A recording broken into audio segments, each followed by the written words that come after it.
Olá, meus queridos, tudo bem? Deus abençoe sua vida, seu coração, seu espírito. Eu só sou membro dessa conferência, de carteirinha, mas que bom estar aqui. Que bom saber que um lugar desse cumpre um desenho que eu persigo há muitos anos, que pais e filhos andem juntos, cumpre um desenho onde uma geração mais velha esteja no mesmo ambiente de uma geração mais jovem, cantando os mesmos louvores, adorando na mesma frequência, e por aí, por implicação, vão se desenvolvendo juntos. Não é só uma reunião congregacional de pessoas de várias idades, não, mas é a construção de pais e filhos trabalhando juntos, quer biológicos ou não. Mas tem algumas coisas que parece que já ficam vencidas nos nossos lábios, mas são verdades que, enquanto não estiverem consolidadas no nosso coração, elas precisam ser repetidas. Aonde não tem conexão geracional, não tem reino. Pode ter igreja, mas não tem reino. O reino, ele é estabelecido com conexão geracional. Deus é Deus de Abraão, de Isaac e de Jacó. Deus é um Deus que transportou a mim e a você do império das trevas para o reino do Filho do seu amor. Então, se você pertence a um reino que o Pai transportou para o Filho, não faz sentido que nós não transportemos para o nosso. Então, todas as promessas que você vê na antiga aliança, quando Deus visitava alguém e liberava uma palavra de promessa relevante, a promessa nunca estava ligada àquela pessoa que estava recebendo a promessa. A promessa estava ligada à sua descendência, porque Deus sempre trabalhou olhando para a próxima geração, essa conexão geracional, porque Deus, de alguma maneira, os porquês eu não saberia dizer, tem as minhas especulações, mas a forma central que Deus escolheu dentro desse plano redentivo de manter a semente do Messias na face da terra foi exatamente a família. Quando um pai, uma mãe consegue introduzir a semente do Messias no seu filho, e este para o seu filho, e este para o seu filho, essa é a forma que Deus encontrou para viver eternamente dentro do nosso tempo. O eterno cabe dentro do tempo, passando o seu sêmen, o sêmen do Messias, de geração em geração. Cada vez que há um corte nesse canal de transmissão, vai precisar existir algum movimento de resgate. Eu sempre insisto em dizer que quando um vagão se desprende do outro, não é só esse vagão que se desconecta da locomotiva, não, daquele vagão para trás todos perdem contato com a locomotiva. Então, quando uma geração de filhos não tem a semente do Messias transmitida, ela também não vai transmitir porque ela não tem, vai para o outro que não vai transmitir porque não tem, até que Deus cria um plano de resgate dentro daquela linhagem, e vai pegar lá na frente um bisneto, um tataraneto, e aí a festa, a alegria, mas a festa e a alegria de um resgate para começar do zero, uma coisa que deveria estar grandemente continuada. E então eu me esforço muito para manter-nos num trabalho de pais e filhos, biológicos ou não, porque na família de Deus todos têm o mesmo pai, todos são da mesma origem, todos são irmãos, mas precisamos trabalhar uma forma de continuidade. Ficamos muito bom no resgate, precisamos aprender a continuar. Sempre que todo o império das trevas trabalham, você sabe a guerra que há, que o Senhor disse que haveria guerra entre Israel e os amalequitas de geração em geração. Por quê? Porque os amalequitas vão buscar a geração. Você sabe muito bem como os movimentos pontuais, de muita ênfase, de muita força que passa no cano histórico da Bíblia, você vai ver no nascimento de Moisés, no nascimento de Jesus, como o diabo, ele correu atrás daquela semente, ele correu para impedir que aquela semente nascesse, ele correu para impedir que aquela semente proliferasse. Por quê? Porque é para a sua descendência, é para o seu descendente. E o Brasil conseguiu, de alguma maneira, não pela fé e a crença na palavra de Deus, mas por ver o universo das trevas, o mundo das trevas trabalhar, e tem visto, sofrido na pele e entendido por meio da dor como que o império das trevas trabalha para comer a semente, a descendência. Amém? Muito obrigado, irmã. Obrigado. Muito obrigado.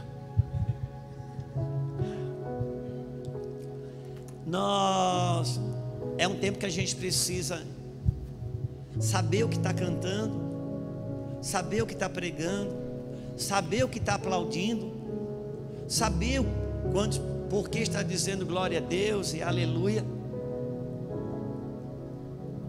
Sair do nosso movimento vicioso, reativo, que o pregador disse, é porque o diabo está furioso, glória a Deus, só porque ele falou com ênfase, a igreja da glória.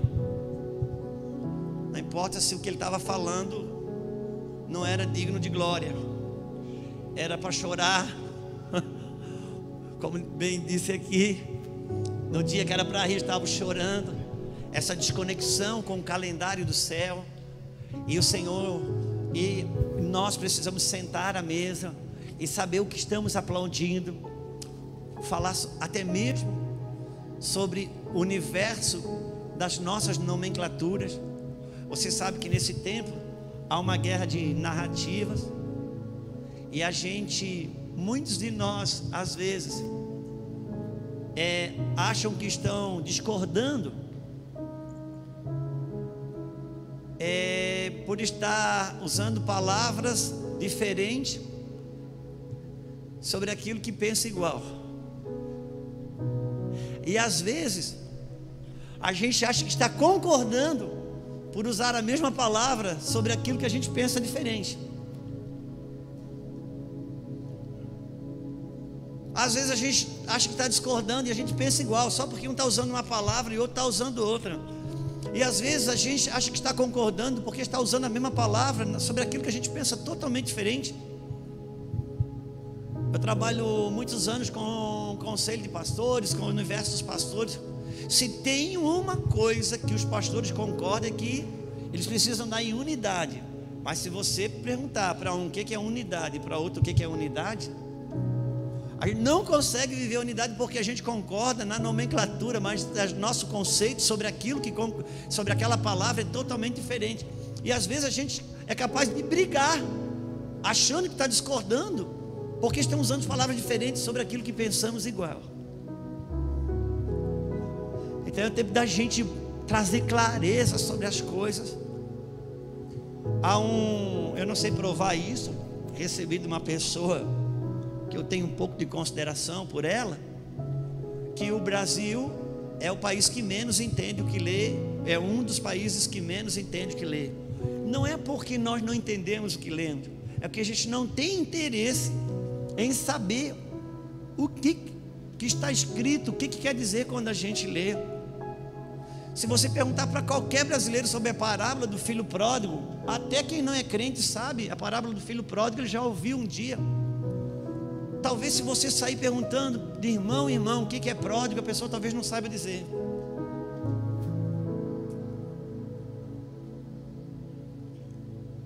Toca a pessoa que está do teu lado e diz, nem me pergunta, presta atenção, olha lá para frente.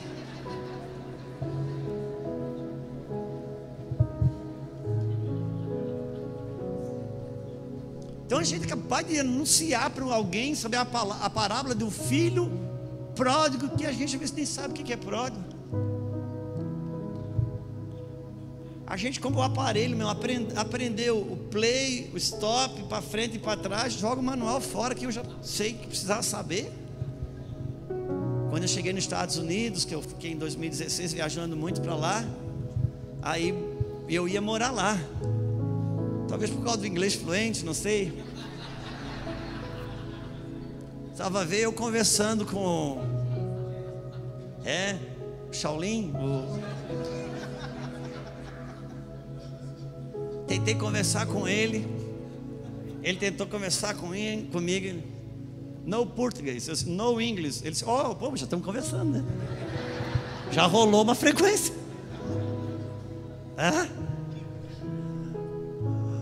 E ali foi o melhor que a gente pôde, porque não saber que não sabe já é um grande avanço daquilo que está se aprendendo. E aí é o ponto que diverge o maduro do imaturo. O imaturo ele não sabe nada, e o maduro também, mas já sabe que não sabe. E isso muda tudo. E alguém me disse, pastor, se você vai vir morar aqui nos Estados Unidos, você tem 2 anos para aprender o inglês, depois você não aprende mais. Eu disse, meu Deus, mas por quê? Porque se em 2 anos você aprender a se comunicar, sem aprender a falar, acabou, meu irmão. Você vicia e fica nesse gueto aí e não sai mais. Às vezes muito tempo de igreja, aprendendo a se comunicar com algumas coisas, sem saber falar como Deus fala. Às vezes a gente fica com dificuldade de acessar o idioma. Então o Senhor está trazendo mexida, chacoalhão, para ajudar a classe mais velha. Brotou filhos que você só dizer porque não adianta. Só dizer porque sim também não adianta. E na hora a gente já pega uma tarjeta e escreve rebelde, mal educado. Não, talvez eles estão provocando, como ferramentas de Deus na vida do pai e da mãe, parar para pensar sobre aquilo que diz acreditar, parar para pensar sobre aquilo que diz professar, sobre aquilo que aplaude, sobre o glória a Deus e o aleluia que dá, sobre a canção que está cantando. Um povo que sabe o que está fazendo, para onde está indo. E por isso que às vezes é um pouco difícil. A gente sempre gosta de falar que todo libertador em algum momento ele vai ser confundido com rebelde. Por quê? Porque ele questiona. Ele não questiona porque ele é rebelde, ele questiona porque ele quer entrar na verdade. Ele questiona porque ele acredita que tem mais. E ele em algum momento vai ser confundido com rebelde. E só o tempo e a história vai dizer se ele é rebelde ou não. E eu sempre falo, se ele for um rebelde, sabe o que vai acontecer? Quando ele estiver bem, o CD dele vai cantar assim, eu sou do tempo do CD. Se ele conseguir se dar bem, a música dele vai ser quem me viu passar na prova e não me ajudou, quando que me vê na bênção vai se arrepender. Se ele for um libertador, ele vai cantar quem me viu na prova e não me ajudou, quando me vê na bênção vai ter de mim a misericórdia que me negou. Aí você vai saber, isso é um libertador. Ele é um libertador. Por quê? Porque todo questionamento dele não estava pautado em amargura. Todo questionamento, a mesma Bíblia que diz em tudo estai contente, é a mesma que diz não vos conformeis. A mesma. Então o libertador, ele não se contenta, ele não se conforma, ele está contente, não está no campo da murmuração, está no campo de quem que acredita que tem mais, porque se está escrito, eu quero saber como acesso. Alguém me ajude, por favor. Eu não quero ser alguém que é um leão no domingo na hora do culto, na segunda-feira é um gatinho, o evangelho não entra na sua vida na segunda. Então é melhor ser do 7º dia, porque é um dia só, mas você concentra tudo ali e dá certo.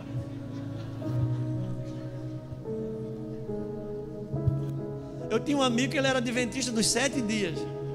Ele não trabalhava nenhum dos 7, descansava todos eles.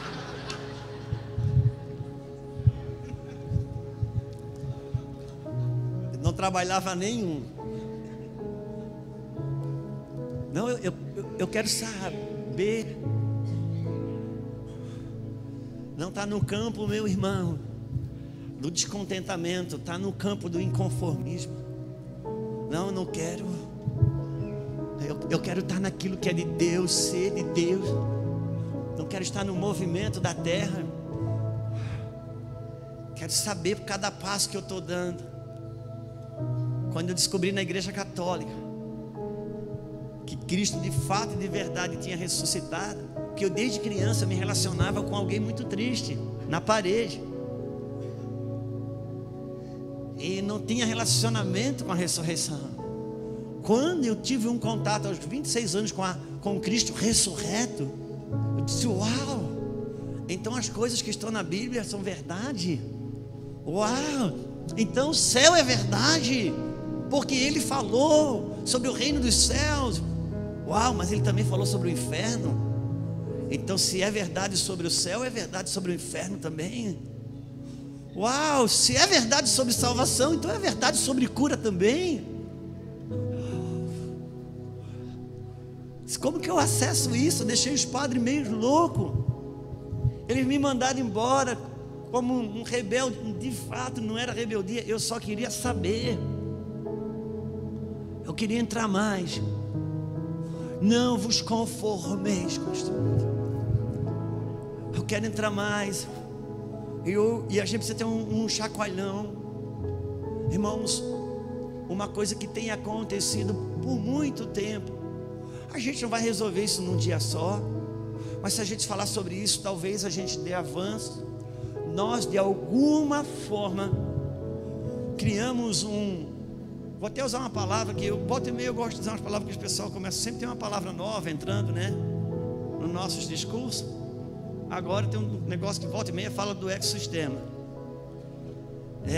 Tem umas coisas novas. Eu até botei uma camiseta tal para entrar nesses. Mas a gente criou um ecossistema, como diz aí as novas falas, e nós nos tornamos um pouco ou muito viciados no consumo de uma mensagem, no consumo de uma palavra, no consumo de um sermão.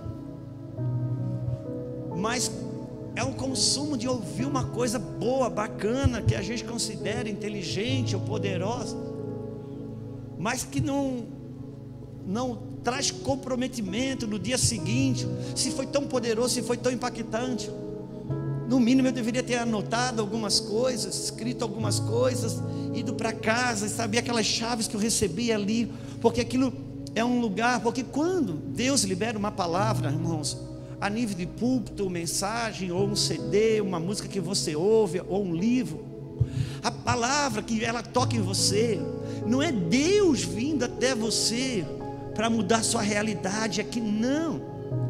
É Deus vindo, a palavra ela vem até você para pegar você e levar para aquele lugar onde ela nasceu, porque os recursos dela estão onde ela nasceu.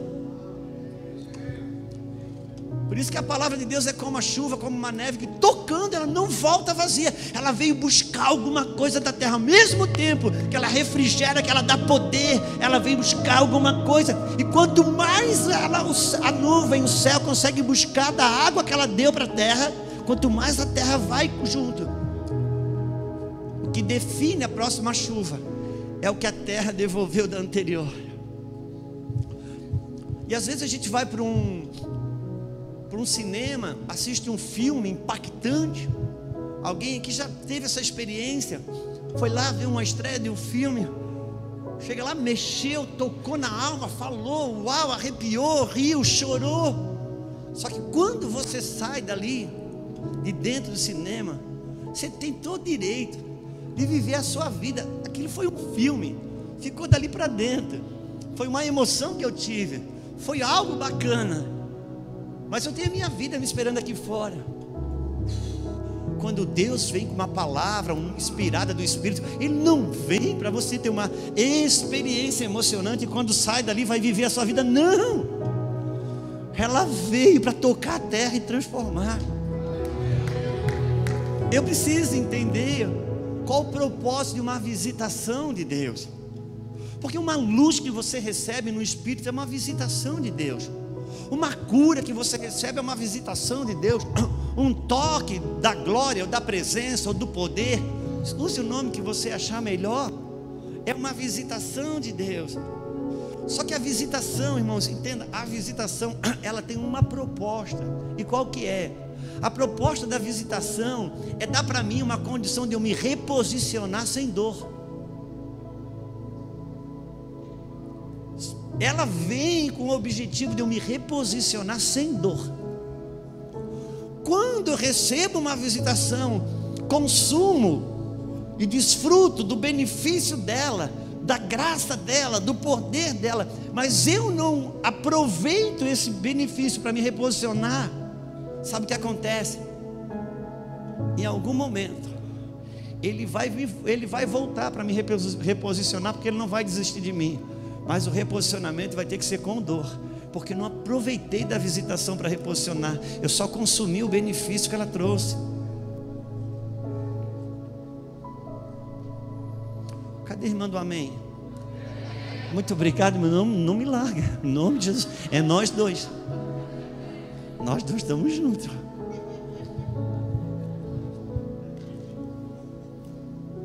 Então há uma mexida do Espírito para a gente saber o que está fazendo. Irmãos, se a gente só minimamente pensar na nossa origem, na nossa raiz, como brasileiros, nós nunca colonizamos ninguém. O Brasil nunca colonizou ninguém. E daí para você ser um embaixador de Cristo que veio colonizar a terra com o reino de Deus, às vezes fica muito difícil, porque nós nem sabemos o que é isso. Nós fomos colonizados. Nós sempre tivemos alguém dizendo como e quando fazer as coisas. Nós temos uma mente subserviente. E, coincidência ou não, o Evangelho mostra que salvação é alguém saindo do Egito. Salvação é alguém saindo da escravidão. Você imagina a dificuldade para Deus colocar no povo de Moisés o desejo de ir para o lado de fora. Imagina a cada um que estava lá. Quando ele nasceu, ele olhava para o irmão mais velho. O irmão mais velho, sabe o que ele era? Escravo. E quando ele olhava para o pai dele sabe o que ele era? Mas quando ele olhava para o tio, não, o tio era o quê? E o avô era o quê? E o escravo só tem um direito. E qual é? O direito de não ter direito. Então não tinha menor dispositivo interno, não tinha uma célula que respirava por algum desejo de conquista, de nada, que estava embebido internamente. De repente Deus disse assim: vocês vão ser livres. Livre? O que é isso? Livre, o que é isso? Por isso que o povo saiu do Egito. E aquele povo que saiu do Egito não conseguiu entrar em Canaã, que é uma simbologia do reino de Deus. Por quê? Porque você pode viver fora do Egito com uma cabeça de escravo, uma mente de escravo, mas não pode entrar no reino com uma mente de escravo. Por quê? Porque ele não é senhor de ovelhas ele é pastor, ele é senhor de senhores. Alô? E ele está despertando uma geração que pensa. E claro, Estamos pensando tudo errado, mas resolvemos pensar, porque acabamos de entrar numa coisa nova. Nós não vamos dirigir bem esse carro. Não vamos dirigir bem. Nós vemos uma igreja se envolvendo com política, ararará. A gente pode ter muita crítica, pode ser que sim. Eu de alguma maneira, eu tenho um pouco de coisa boa que eu gosto de ver nisso. Sabe por quê?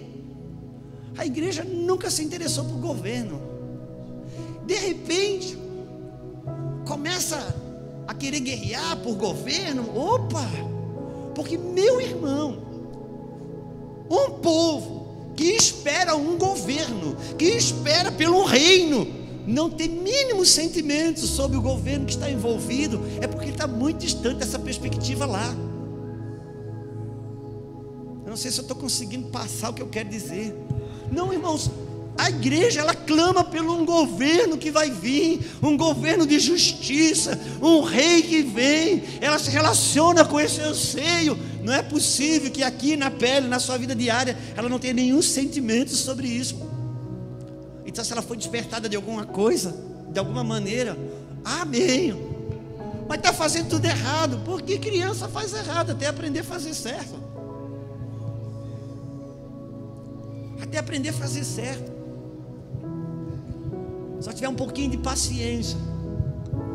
Deus está mexendo com um para ir, com o outro para ficar, um para falar, o outro para ouvir. Vamos, cada um vai ter um papel nisso. Cada um vai ter um papel nisso. Mas uma coisa é certa, eu vejo Deus permitindo algumas coisas, acionando algumas coisas para mexer com pensamentos. Nossos filhos, hoje eu ouço um monte de pai já falando sobre homeschooling, coisa assim. Opa, olha, já que não ensinava o filho por uma orientação bíblica, agora está ensinando o filho porque as trevas estão comendo o seu cérebro. Já está bom, partiu do diabo, mas já começou a fazer a coisa certa. Ainda que a ponte de referência não é o melhor, mas já começou a fazer a coisa certa, de alguma maneira. Por quê? Porque se não reposicionou pela visitação, vai ter que se reposicionar pela dor. Então não despreze a dor. A dor ainda é um mecanismo de Deus, através de Faraó, apertando a algema de quem ele quer libertar. Porque a pior de todas as escravidões é quando a gente não sente mais o peso da algema. Seus grandes saltos foram por meio de uma crise. Pastor, tem que ser por meio de crise? Não, se você aproveitar a visitação para se reposicionar, não tem. Mas a gente consome, desfruta do benefício da visitação, mas não se reposiciona.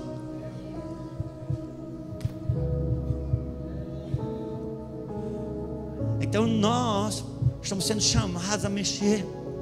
Os nossos jovens, nossos adolescentes, com um monte de perguntas. Os adolescentes de hoje estão com crise de identidade. O pai e a mãe não. Pai e a mãe não. Nós estamos sendo mexidos, estamos sendo abalados. Mas talvez a arma dessa dor que clama por choro seja se alegrar. Porque eu tenho um problema, sou eu, ninguém aqui tem. Quando Deus vem e apresenta um quadro de perda, de dor, de regresso, quando Ele acende uma lâmpada sobre alguma vergonha minha, quando Ele acende uma lâmpada sobre alguma coisa minha que não é o Espírito que governa, aquilo me assusta. E sabe o que eu faço? Eu corro para trás da árvore. E eu acho que o diabo se levantou.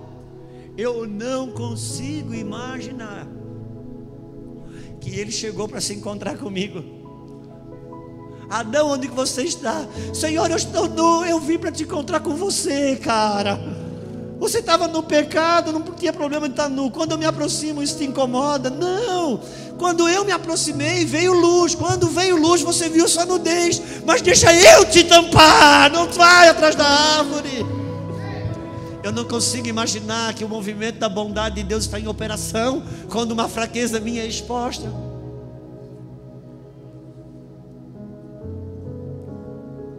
Cada vez que Ele for aumentar uma medida de segurança em você, Ele vai estampar uma medida de insegurança que você segurava naquilo que não era Ele.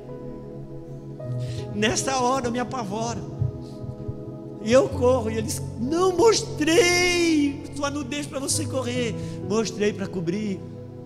Não expus o seu medo para você se apavorar, expus o seu medo para trocar por paz. Eu não consigo imaginar que Deus está em operação nessa hora. Eu tributo a Satanás aquelas coisas que o amor de Deus está em operação.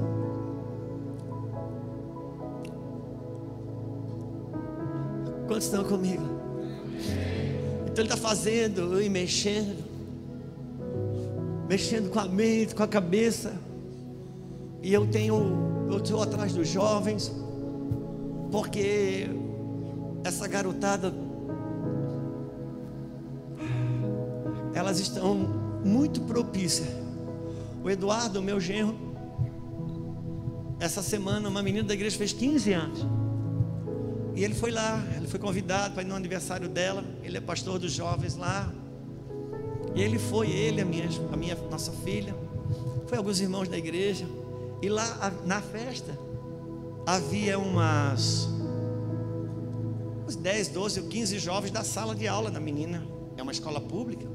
Posso tomar essa água aqui, gente? Tá certo aqui para mim, né? Vou concluir assim. Ele foi, e ele resolveu na hora, por uma questão contextual da aniversariante, fazer um lava-pés. Ele não quis nem saber que os amiguinhos dela estavam tudo ali, as amigas, tudo gente ímpio. Não, ela não está numa escola com fundamento cristão. Ele fez um lava-pés ali, a menina chorou muito. E nós vamos ter o batismo dia 22, se eu não me engano. E ela tinha falado para ele: eu queria me batizar. Aí ela disse: tá bom, vou botar o teu nome lá, mas se você quiser eu te batizo agora. Tinha piscina na casa, ela disse: seria um presente para mim. Eu digo: não, vou batizar você agora. Saiu do lava-pés, batizou ela. Ali mesmo, ele perguntou quem queria aceitar Jesus ali. 70%, 80% daqueles meninos e meninas da escola chorando, levantaram a mão, sem medo, sem vergonha nenhuma. Nós queremos isso. Eu fico pensando, gente, eu fico pensando, uau, sabe de uma coisa? Aqueles adolescentes, na hora que eles perguntaram, ele perguntou: quem vai aceitar Jesus? Os adolescentes disseram: depende, vamos esperar se o exército vai assumir, não, irmão, o céu está trabalhando, o céu está operando, o céu está, meu Deus,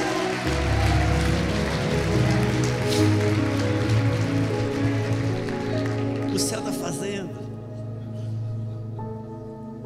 o céu está trabalhando. Vamos abrir a Bíblia para não dizer que nós não somos crentes.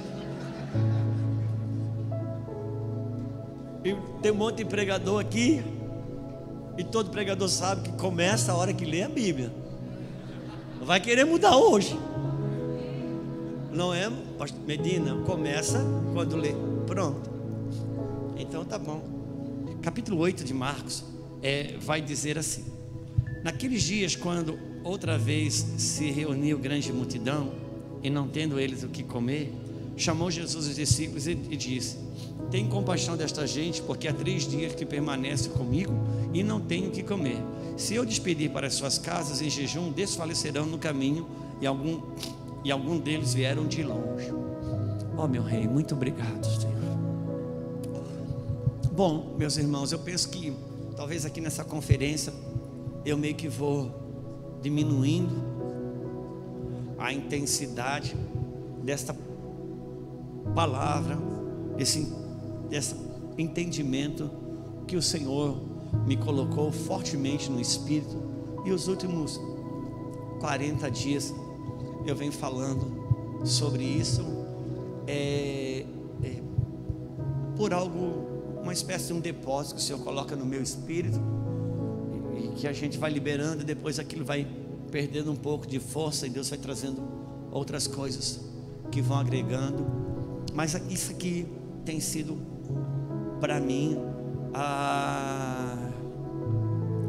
uma liberação do Espírito do Senhor e entendimento.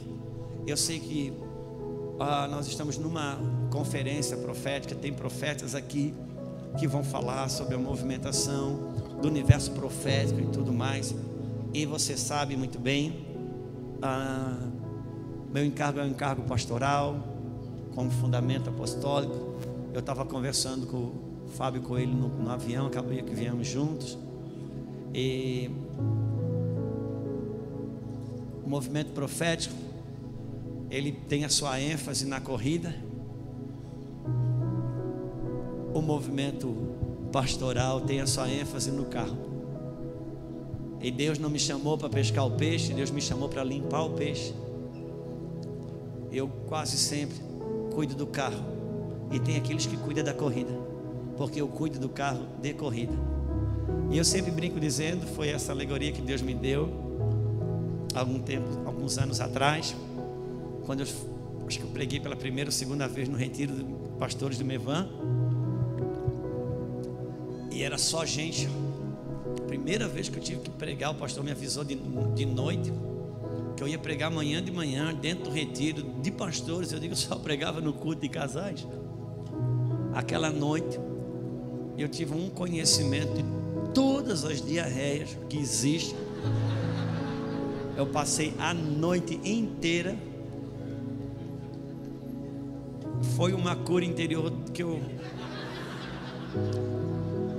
E aí, para ajudar, ele falou assim: o apóstolo Lara vai pregar primeiro e você a segunda. Meu Deus, naquele dia para mim era Pai, Filho, Espírito Santo e o Lara. Aí ele me acabou de vez. Mas então era só gente. Eu disse: gente, só tem gente aqui. Os profetas são como esses caças, né? Esses aviões que rompem a barreira do som. E nas guerras eles são o ápice. O pastor é helicóptero. Ele voa abaixo, faz barulho demais, né? Só que quando acontece de dar errado um voo do caça e cai no meio da floresta, outro caça não pode ajudar ele. É o helicóptero que vai. Então glória a Deus pelo caça, não despreze o helicóptero. Glória a Deus pelo helicóptero. Não acho que você não precisa do caça. Cada um dentro do seu ofício, as coisas vão dando certo. Amém? Só que o Senhor, um dia, trabalhando a vida dos seus discípulos, tentando construir uma mentalidade neles correta, baseada em tudo que eu comentei um pouquinho antes aqui, que é um tempo que Deus está mexendo com a nossa mente, com o nosso entendimento. Não estou falando do intelectualismo, porque se fosse do intelectualismo não dava nem, era eu aqui, já tinha que chamar outro, né? Eu não estudei, então nem cabia. Mas que uma mente espiritual seja ativada. Por quê? Porque é muito claro, quando Nabucodonosor entrou em Jerusalém e levou os judeus para a Babilônia, ele teve uma percepção que pouca gente teve. Todo mundo chegava, brigava com Israel, queria matar. Aquele homem, provavelmente ele fez uma sondagem antes de atacar Jerusalém, e ele olhou assim: cara, que gente inteligente é essa? Não, ataca, vamos usar o poder bélico, a força, ataca, mas vou pegar essa galera para trabalhar para mim. Chegou lá, pegou pessoas no perfil de Daniel, os 3 jovens. É claro que tinha mais, os 3 foram que houve aquele registro, parece que só tinha Daniel e os 3, mas tinha a igreja de Daniel na Babilônia, que comia de uma ração diferente, comia de uma comida diferente. Quando o rei propôs: vem comer na mesa da Babilônia, Daniel disse: não. Daniel veio comer na mesa do rei: não. Daniel, são as melhores comidas, e por que você não vem? Não, quero tomar água, comer verdura. Come, rapaz, aqui tem picanha, tem lasanha. Daniel revela o seu segredo. Por que você não quer comer na mesa da Babilônia, porque quem come na mesa da Babilônia fica burro, e a Babilônia precisa de gente inteligente. Eu não consigo imaginar uma geração que vai comendo uma coisa que vai emburrecendo. Não está comendo do céu, não. Desde o jardim do Éden, o que define vida ou morte é quem está comendo o quê. Então eu não consigo pensar numa geração de jovens hoje intimidada dentro das universidades e tal, e não estou intimidada porque tem alguém apontando uma faca, não, porque isso não chegou esse tempo ainda. Estou intimidada porque não consegue responder para um argumento, e olha os argumentos burros, gente, e introduziram sobre a face da terra nos nossos dias. Quando você entra numa faculdade, entrou na faculdade, a faculdade é teoricamente o lugar das pessoas inteligentes. Aí você entra. Se você entra na faculdade, quer ficar mais inteligente, você tem que negar Deus, porque quem crê em Deus é burro. E vai se convencendo dessas coisas. E o que é a fé? A fé, meu irmão, é uma inteligência divina. A fé não é um poder, a fé é uma inteligência divina. É pela fé que você consegue resistir às exigências burras da sua carne, da sua vontade, dos seus desejos, dos seus pensamentos. Faz o que está no teu coração, faz o que está no teu coração para você ver. Faz. Não, o que é a fé? A fé é uma inteligência mesmo. A fé é uma inteligência. E aqueles meninos na Babilônia eram muito mais inteligentes. E Jesus, ele está tentando pegar os seus discípulos e mexer na mente deles, mexer a maneira deles enxergar as coisas, mexer a maneira deles ver as coisas, tirar eles do padrão informativo ou deformativo da terra e trazer eles para o céu. E ele diz o seguinte: ele estava com o pessoal 3 dias no deserto. E importa, irmãos, pensar, coloque isso dentro do seu espírito. É muito comum você ver na Bíblia textos que ressaltam a referência do 3º dia, de 3 dias. Quando a Bíblia apresenta 3 dias para você, quando a Bíblia apresenta o 3º dia para você, irmãos, para mim e para você, ele está propondo um rompimento e uma ressurreição. Porque 3 na Bíblia fala da ressurreição.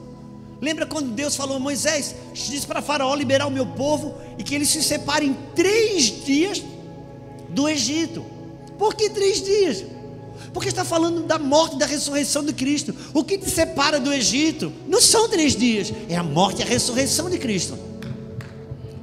Sabe, Oséias capítulo 6 diz: vinde, tornemos ao Senhor, conheçamos e prossigamos conhecer o Senhor. Eu acho que está no versículo 2 ou 3 de Oséias capítulo 6. Tem como botar aqui? Não tem, minha irmã? Se tem, o que acontece? Que diz: vinde, tornemos ao Senhor, conheçamos e prossigamos conhecer o Senhor. Como que você conhece o Senhor e prossegue a conhecer o Senhor? Eu acho que é no versículo 2. Depois de 2 dias ele nos dá, volta antes. Voltemos para o Senhor. Ele nos despedaçou, mas nos trará cura. Ele nos feriu, mas sarará nossas feridas. Segura aqui. Quer dizer que voltar ao Senhor passa por ferida. Voltar ao Senhor passa pelo fato que Ele vai me despedaçar. Você conhece as traduções mais antigas que dizia: Ele nos despedaçou, Ele nos feriu, mas Ele ligará. Quem lembra dessa tradução? E eu olho para mim, para você, eu olhava para esse texto e eu pensava: que coisa, Deus coloca a doença e Deus tira. Não, não é essa a proposta. O que Ele está falando é que Ele funciona para mim e para você como um médico. Você tem um tumor, o médico diz: olha, fica tranquilo, nós vamos tirar esse tumor. E como que o Senhor vai fazer isso? Eu vou te operar, mas fica tranquilo. Mas eu tenho medo de operação, fica tranquilo. Eu corto, mas eu ligo. Eu faço a ferida, mas eu ligo. Não é Ele colocando a doença e Ele tirando, não. É Ele me ferindo para tirar o tumor, e Ele garante que Ele costura. Mas o que acontece? Acontece que eu tenho mais medo da operação do médico que vai me sarar do que o tumor que está me matando. É ou não é? E por causa da memória, da dor, da doença, eu não deixo Ele tocar com a dor da cura, porque a cura também dói. Mas fica tranquilo, Ele fere, mas Ele costura. A cura também dói. O falso pai, o padrasto, o falso pai, me desculpa usar a palavra padrasto, ela nem cabe aqui, estou removendo. O falso pai, ele castra. O verdadeiro pai, ele não castra, mas ele também usa faca, ele também corta, também sangra, também tem dor, mas ele circuncida para reproduzir. Agora, se eu já fui tocado pelo falso pai que me castrou, eu não deixo o verdadeiro me tocar para me circuncidar. E ele vai dizer então como que esse processo acontece. Versículo próximo: depois de 2 dias Ele nos dará a vida novamente, e ao 3º dia. Ele não é 3 dias isso. Ele está falando da morte, da ressurreição de Cristo. A operação da cruz, que passa pelo esmagamento, mas passa pela ressurreição. É Ele matando a morte para trazer a vida. E quando Ele diz, naqueles dias, quando os reuniu, Ele falou assim, chamou os discípulos: tenho grande compaixão, porque há 3 dias que eles permanecem comigo e não tenho o que comer. Não se trata de 3 dias físico. Ele está propondo algo, e Ele está dizendo para os discípulos: esse povo está com fome, dá de comer a eles. Eles estão 3 dias aqui, e eles estão longe, aqui no deserto. Se eles voltar com a barriga vazia, eles vão desfalecer no caminho. Então dão de comer a eles. Agora entenda, não se trata de comida física, não se trata de 3 dias, ainda que o que ele falava era de um pão físico, ainda que os 3 dias dava para contar no relógio. Mas, meus irmãos, para os discípulos Ele estava propondo algo que Ele está propondo nos nossos dias. Por quê? Porque é uma geração faminta, que se você não alimentar, eles vão desfalecer no caminho. Para mim, para você, é outra realidade. Eu gosto muito da parábola do semeador. Eu não sei porque o Senhor tem me levado muito a ressaltar isso.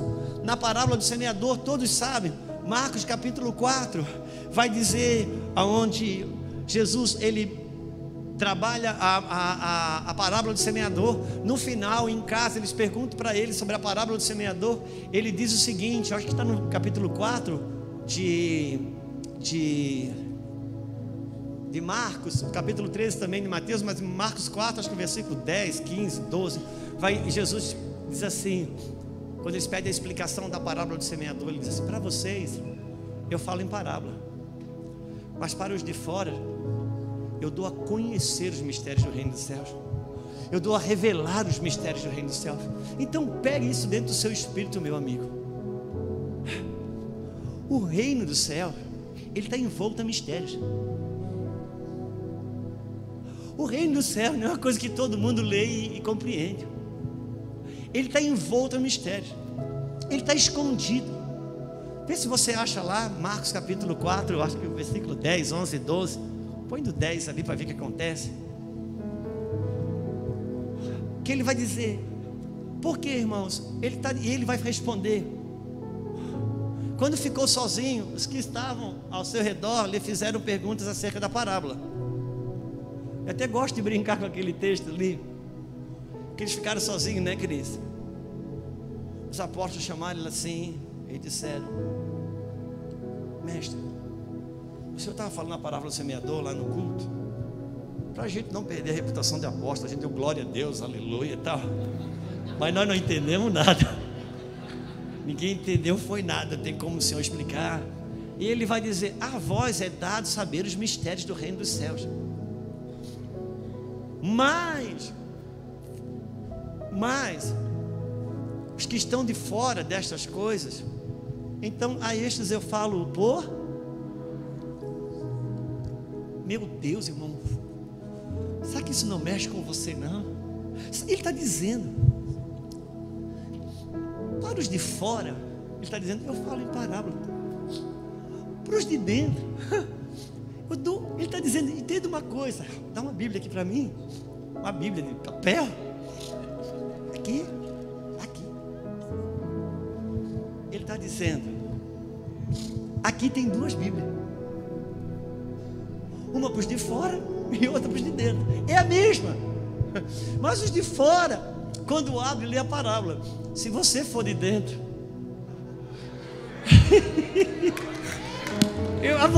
eu dou a entender, meu irmão, o que a parábola quer dizer.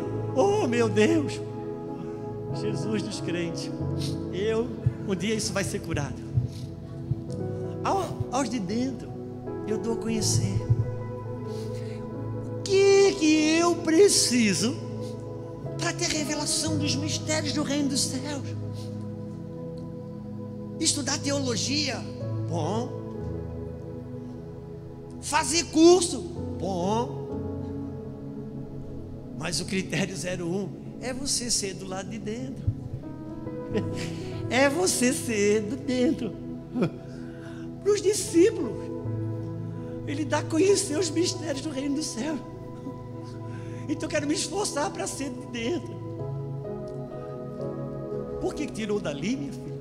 Mantém, por favor. Mas a voz. Versículo próximo: para que vendo, não vejam, percebam, ouvindo, não ouçam, entendendo, para que não entendam, não se convertam, nem lhes seja perdoados os vossos pecados. Não percebeis esta parábola? Como, pois, entendereis todas as parábolas? Bom, será que isso não conversa comigo? Jesus está dizendo: se você não entender a parábola do semeador, como que você vai entender as outras? A parábola do semeador é a matriz de todas as parábolas. Se você não entender a parábola do semeador, como que você vai entender as outras? Porque todas as outras parábolas, ela tem uma proposta: fazer eu e você nos achar na parábola do semeador. Que tipo de terra eu estou sendo para a semente profética? Alô? Então, quando Jesus disse para os seus discípulos: olha, eu estou aqui há 3 dias e o povo está faminto, eles vão desfalecer no caminho, dê de comer a eles. Ele não está falando para os de fora, ele está falando em bom físico. Para os seus discípulos, ele está dizendo: tem uma geração faminta, e uma geração que está comendo qualquer coisa que põe na mesa. Que hora propícia para a igreja, que hora especial para quem tem o pão do céu, que hora, irmãos, tão poderosa para aquele que tem alimento de fato e de verdade. A minha vida é rodando em aeroportos, todo aeroporto que eu vou, você vai lá, aquela biblioteca cheia de livro, meu irmão, eu fico impressionado. Vários livros, todos eles com o mesmo tema: autoajuda. Todos. Por quê? Porque está se cumprindo uma palavra que ele disse: haverá dias, diz o Senhor, que eu colocarei sobre a terra fome e sede, não de água e não de pão, mas da minha palavra. Mas eu estou envolvido com um monte de coisa. Nossos filhos comendo alimento podre, tendo seu estômago cerebral carregado de alimento podre, e eu que carrego dentro de mim o pão da vida. Ele está dizendo: por favor, dá de comer, dá de comer. E sabe o que acontece? Versículo 4, estou no Marcos 8. Os seus discípulos responderam: poderá alguém fartá-los de pão neste deserto? perguntou: quanto que você tem de pão? Poderá alguém fartar? Se Jesus disse: meu irmão, dá pão, dá pão. E eles: mas como? Poderá alguém ser farto nesse deserto? Eles: o que você tem na mão? E ele vai responder: 7 pães. Ordenou ao povo que se assentasse, tomou os 7 pães, partiu após ter dado graça e deu aos seus discípulos para que lhe distribuísse. Irmãos, ouça uma coisa: quem vai dar de comer é os discípulos, é os de dentro. Nunca teve tão fácil pregar o evangelho. Irmãos, todo mundo se abriu para ouvir o evangelho. Eu não sei porque que a igreja está meio que se fazendo odiosa. Não precisava disso. Tá todo mundo. Eu estou sendo chamado para pregar em escola, eu estou sendo chamado para pregar em empresa, eu estou sendo chamado para pregar em praça. Eu disse: meu Deus, há uma fome, uma sede. Quem está alimentando a nossa casa? Quem está dando de comer? Meu Deus, alguém. Eu fico impressionado. Eu já falei isso aqui o ano passado, eu volto a repetir. Ficava espantado na pandemia com os adolescentes usando máscara. Cris, todo lugar que eu vi adolescente estava usando máscara. Adolescente na praça andando de skate com máscara, pinando bicicleta com máscara, jogando bola com máscara. E eu pensava assim: uau, que esses adolescentes dessa geração são muito obedientes. Que bom se cesse. Que bom se cesse.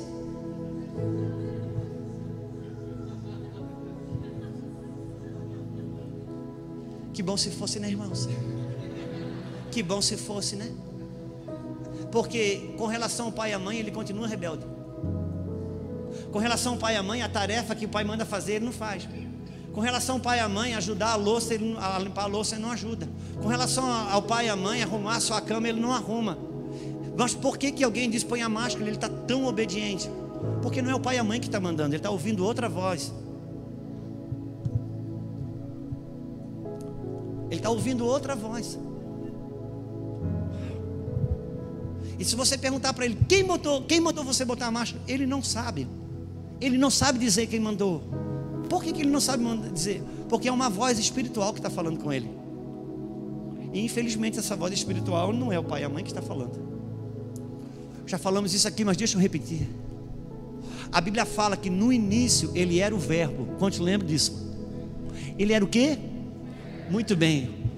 Pouquinho que eu estudei na vida, eu aprendi na hora de fazer a análise de uma frase. Se eu não me engano, era análise morfológica, uma coisa assim. Eu aprendi que o verbo é a ação. Às vezes eu digo: Sara, isso aqui é para mim fazer. Assim: pai, mim não faz. Quem faz sou eu. O eu faz, o mim não faz. Porque é o verbo e um sujeito caminham junto. O verbo é a ação. O verbo é o que faz acontecer. Ele é a ação. Então Deus criou tudo pela sua palavra. E quando Deus dizia: haja luz, o verbo que estava na palavra do Pai criava a luz. Por que o pai e a mãe hoje falam com o filho e o filho não muda? Porque tem a palavra, mas não tem um verbo dentro para criar o que ele está falando. É preciso ter o verbo. O pregador não pode ter uma palavra só. Dentro da palavra tem que ver o verbo. A esposa quer mudar o marido, coloca dentro da sua palavra o verbo, porque o verbo é que cria. Porque aos de fora eu falo em parábola, mas os de dentro eu dou a conhecer os mistérios do reino dos céus. E ele está dizendo: dá de comer essas pessoas. Você sabe, acontece o milagre todo. Eles alimentam 4 mil homens, fora mulheres e crianças. Versículo 11: e saindo os fariseus, puseram-se a discutir com ele, tentando lhe pedir um sinal. Versículo 12: Jesus, porém, arrancou do íntimo do seu espírito um gemido. porque essa geração me pede um sinal, em verdade eu vos digo que não vai ter sinal nenhum. E deixando-os, tornou a embarcar e foi para o outro lado. Irmãos, pode pegar isso no seu espírito. Não faça disso uma doutrina, uma teologia, mas considere. Sabe, Paulo fala uma coisa linda no final da carta dele para Timóteo. Ele diz: Timóteo, considere essas coisas e Deus te dará entendimento. Sabe o que ele está dizendo, Cris? Ele está dizendo: Timóteo, tudo que eu escrevi aqui, eu sei que você hoje não consegue captar tudo que eu escrevi. Eu não estou exigindo que você vai entender tudo, mas eu quero te dar uma chave para você entender isso. Considere essas coisas e Deus te dará entendimento. Quando você ao menos considera, sabe aquilo que você tenta conversar com seu filho, com a sua filha: filho, ao menos considere o que o pai está falando. Então considere o que eu estou te dizendo. Quando a Bíblia fala de se passar para outra margem do rio, passar para o outro lado do rio, vai falar que o rio secou, vai falar que as águas vêm sobre a terra. Por quê? Porque está falando de um movimento do Espírito de Deus. Porque Deus se move simbolicamente pelas águas. Você sabe, para sair do Egito atravessaram águas, para entrar em Canaã atravessaram águas. A mudança do cenário, do movimento profético de Elias passou pelo ribeiro de Querite. Cada vez que Jesus dizia assim: passemos para o outro lado, ele impeliu os discípulos a irem sozinhos. Depois ele chega, sempre aconteceu uma coisa poderosa no meio do caminho, é ou não é? Quantos lembram disso? Oh meu Deus, ou alguém andava sobre as águas, ou havia uma tempestade. Por quê? Porque quando ele chama você para passar para o outro lado das águas, ele está dizendo: eu estou querendo dar um batismo para você, eu estou querendo romper água. A Bíblia fala que Jesus lavava a igreja, e lava a igreja pela água, lavagem com a água da palavra.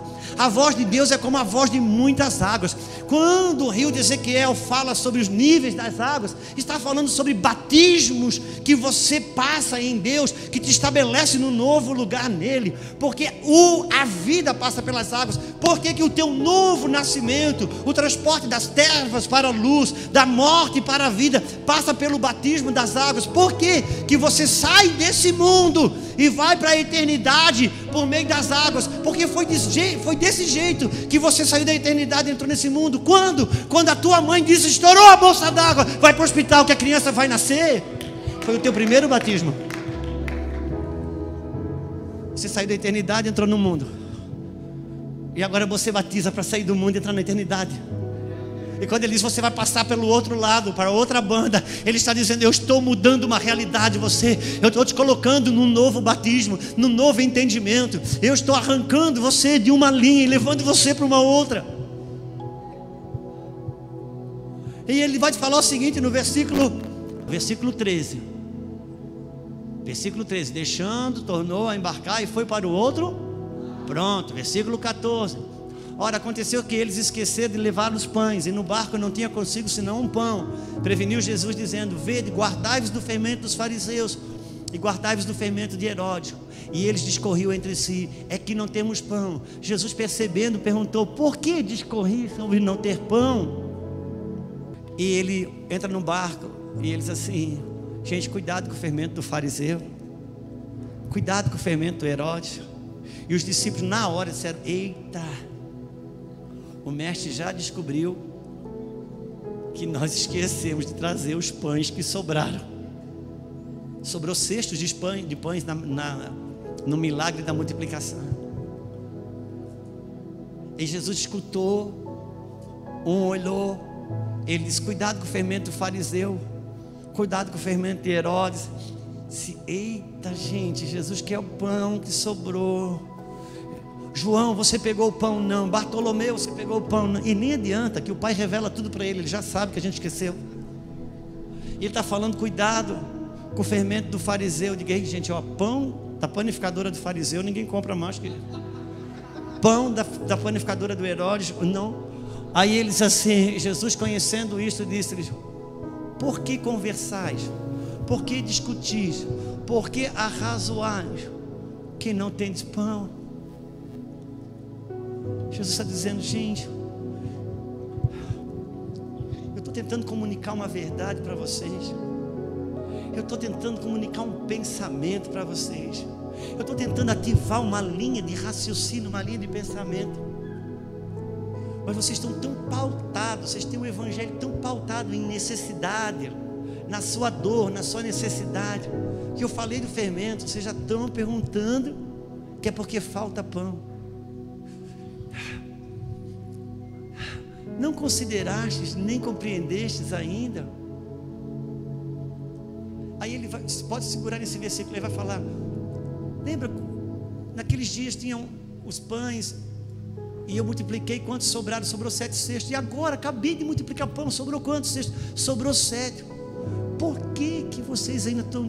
Será que eu já não provei para vocês que se faltar pão, eu dou?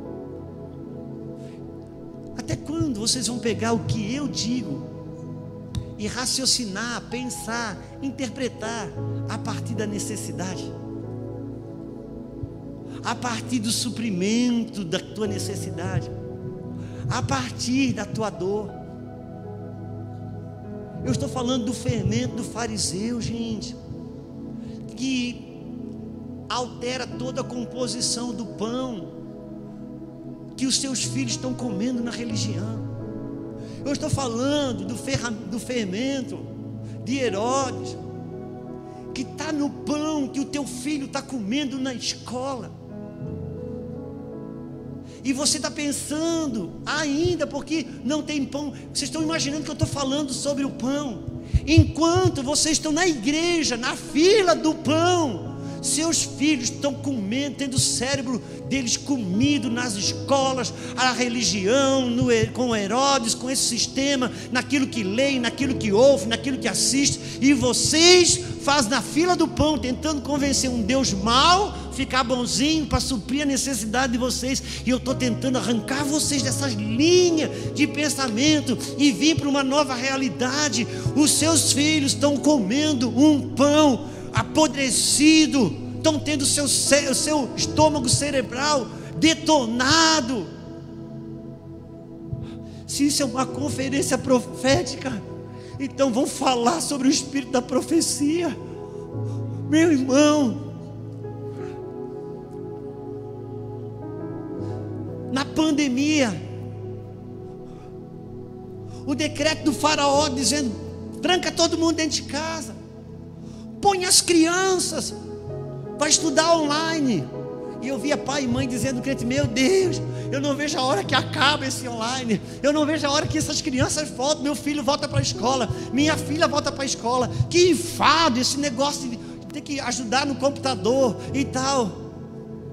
Poxa, o filho estava tendo o cérebro comido de ideologia na escola. Muitos professores abandonaram a sua disciplina acadêmica para dar de comer ideologia antibíblica. E Deus dá uma facãozada e põe o filho dentro de casa. Agora ele só está aprendendo mesmo do professor, matemática, português, geografia, mas a ideologia quem dá o pai e a mãe. Mas não, a gente quer devolver, porque a gente não entende o movimento das águas de Deus.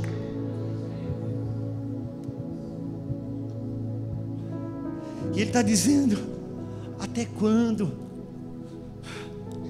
Até quando que o fermento do fariseu, o fermento de Faraó, vai definir que tipo de pão a gente come? Ele está dizendo: não dá de comer a você. Por isso, meus irmãos, saibam, é tempo de muita Bíblia, é tempo de muito discipulado. E eu não posso imaginar que esses jovens que estão aqui hoje, pulando, dançando, daqui a pouco caso, e o filho vai vivenciar as mesmas coisas que a maioria dos filhos de crente vivenciam hoje, com a mente comida de movimentos de um pão adoecido.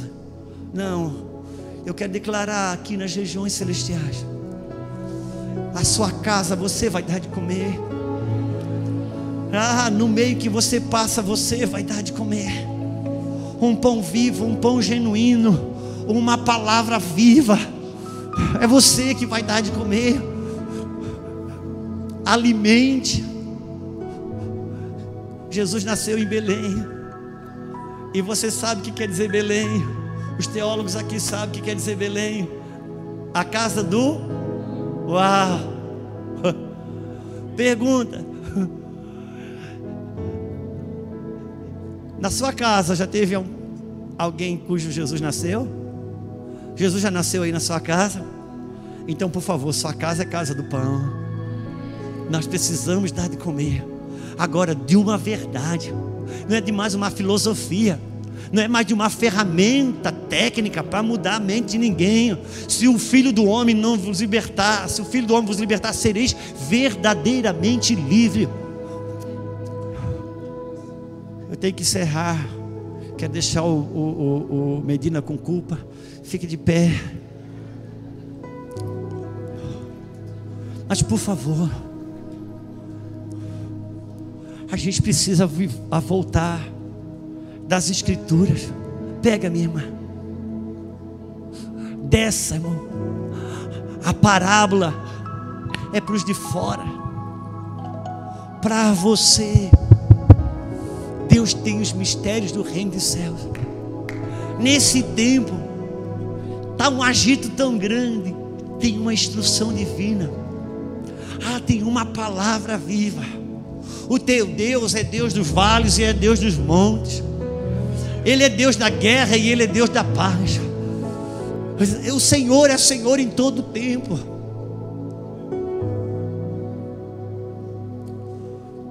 Pai, em nome do Senhor, eu oro por cada homem, por cada mulher que está nesse lugar.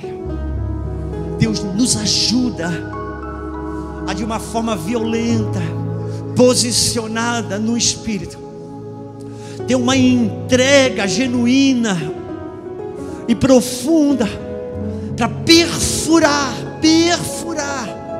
as parábolas que são entregues aos corações endurecidos e alcançar esse lugar onde os mistérios são revelados, aonde os